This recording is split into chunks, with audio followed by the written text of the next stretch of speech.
Jay Slater's father has made the bombshell claim that he thinks that foul play is involved in his son's disappearance. And a journalist that is currently in Tenerife covering Jay's case has given this exclusive interview to Boris Johnson's sister on LBC Radio. 7:49. I'm going to get back to your calls on the Tories, but just we wanted to get an update on the missing teenager Jay Slater, who's hasn't been seen since June the 17th when he left an Airbnb in the village of Masca in Tenerife and has literally disappeared. Nick Pisa is the senior global reporter for Mail Online who joins us from Tenerife. Nick, thank you so much. And is there anything you can tell us with regarding the search for Jay Slater? Any progress, any leads, anything?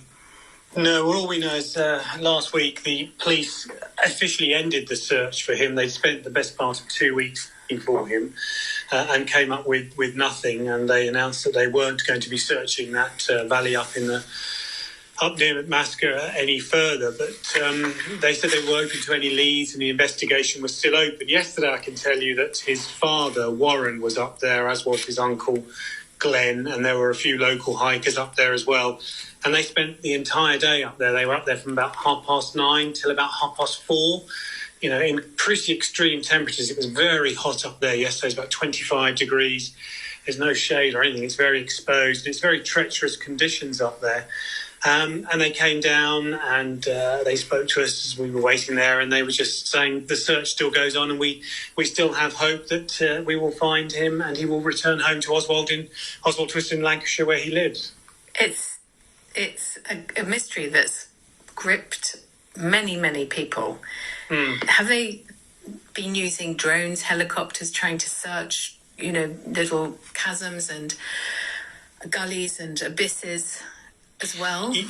Yeah, so that's what they did for the first, say, 2 weeks or so of the search. Yeah. They had drones up, helicopters, dogs, mountain rescue teams, but again proved fruitless. No trace of him was found. They've also had various sort of TikTokers up there, mountaineers with a bit of experience. There's a British guy up there who spent nearly 3 weeks up there himself. He's found nothing.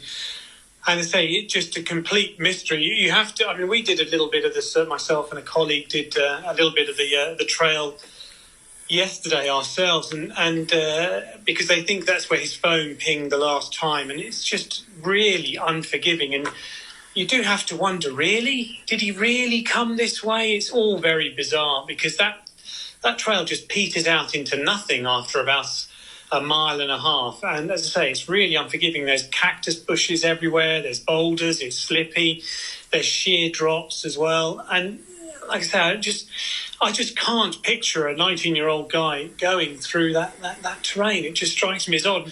I have to say, his father and his uncle yesterday said to us that they are now of the belief that there is some third party involved, and he's not on that mountain.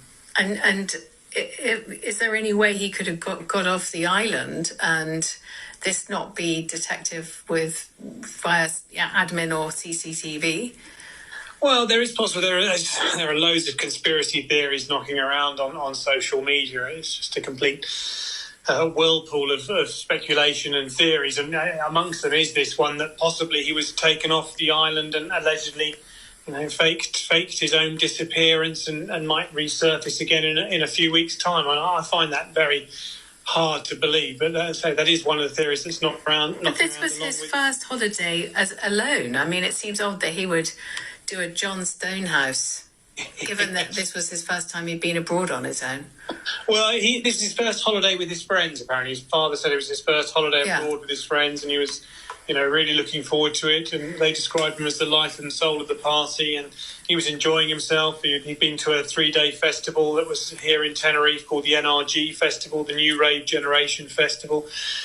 And on that Sunday night into the early hours of the morning, he'd been at a nightclub called Papagayos for an after party. And we know that there he said to his friends, look, I'm going to stay on. I'm going to carry on partying with these 2 British guys that he'd met down there. And they returned home. But again, this story seems rather... The Kasim man is back in the UK, isn't he? And he's He's not a person of interest. That's right. And again, the family find that really hard to believe, because Kasim and his friend, who has not been identified yet, were literally the last people to see him, bar a lady in the village of Maska who told him the time of a bus and then said that she saw him walking the wrong way up the mountain. These two, Kasim and his friend, were deemed as irrelevant by the Spanish police and were allowed to return to the UK. And I'd say his father, Warren, just thinks that's really odd. I mean, his quote to me was, if you were Spanish and you took someone to the Lake District, would you be allowed to go back to Spain without being properly questioned and interrogated by the police? And although we should say there is no evidence, they just find that really hard to fathom and get to grips with. And the woman who's told him about there were buses every 10 minutes, who saw him go the wrong way, have you talked to her? Yeah, that's a lady called Ophelia. It's actually her brother's Airbnb. And she told me that she indicated with her hands 10. Now, obviously, Kasim, I've noticed today, is telling a different story and saying he understood it to be every 10 minutes. But the buses aren't every 10 minutes up there. They're every couple of hours. It is a popular route, and there is a bus at 10 o'clock. I'm not sure whether that's been perhaps lost in translation there somewhere by Kasim, but some of the things he says, well, just don't pan out, saying that his friend Jay said that he wanted to carry on partying and his friends had left him. But his hotel room at the Paloma Beach is 10 minutes away. I don't understand why he would say that he hasn't got anywhere to stay and then go off with these two guys. There are just so he had accommodation he didn't go to, and he went and dossed Kasim's and this other person's house instead. That's odd, isn't it? Yeah, exactly. That's again, sorry to keep referring to, that's again what his father and uncle said yesterday. They just didn't understand why he would do that. If he didn't have a key, if he'd lost the key, he could just ask at reception and get into his room and have somewhere to stay. Or if he was, if he'd had that much of a good time and maybe he was a little drunk, he could have done what other kids do down here. They sleep on the beach, It's so weird. It's Why go off into the mountains with a pair of strangers? How long are you going to be out there, Nick?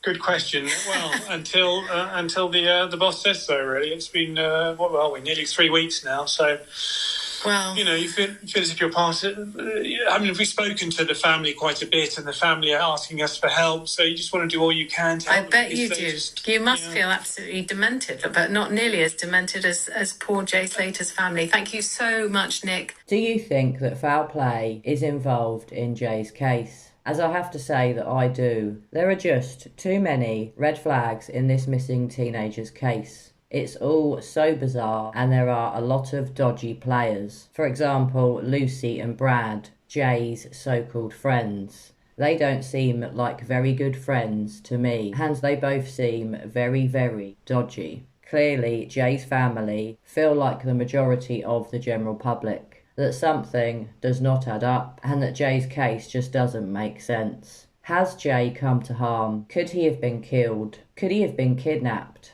But with no actual ransom, that seems unlikely. But don't forget, Jay's mother did receive ransom threats when Jay first disappeared, which were seen as fake and bogus. But were they actual threats? And could somebody be holding Jay Slater against his will?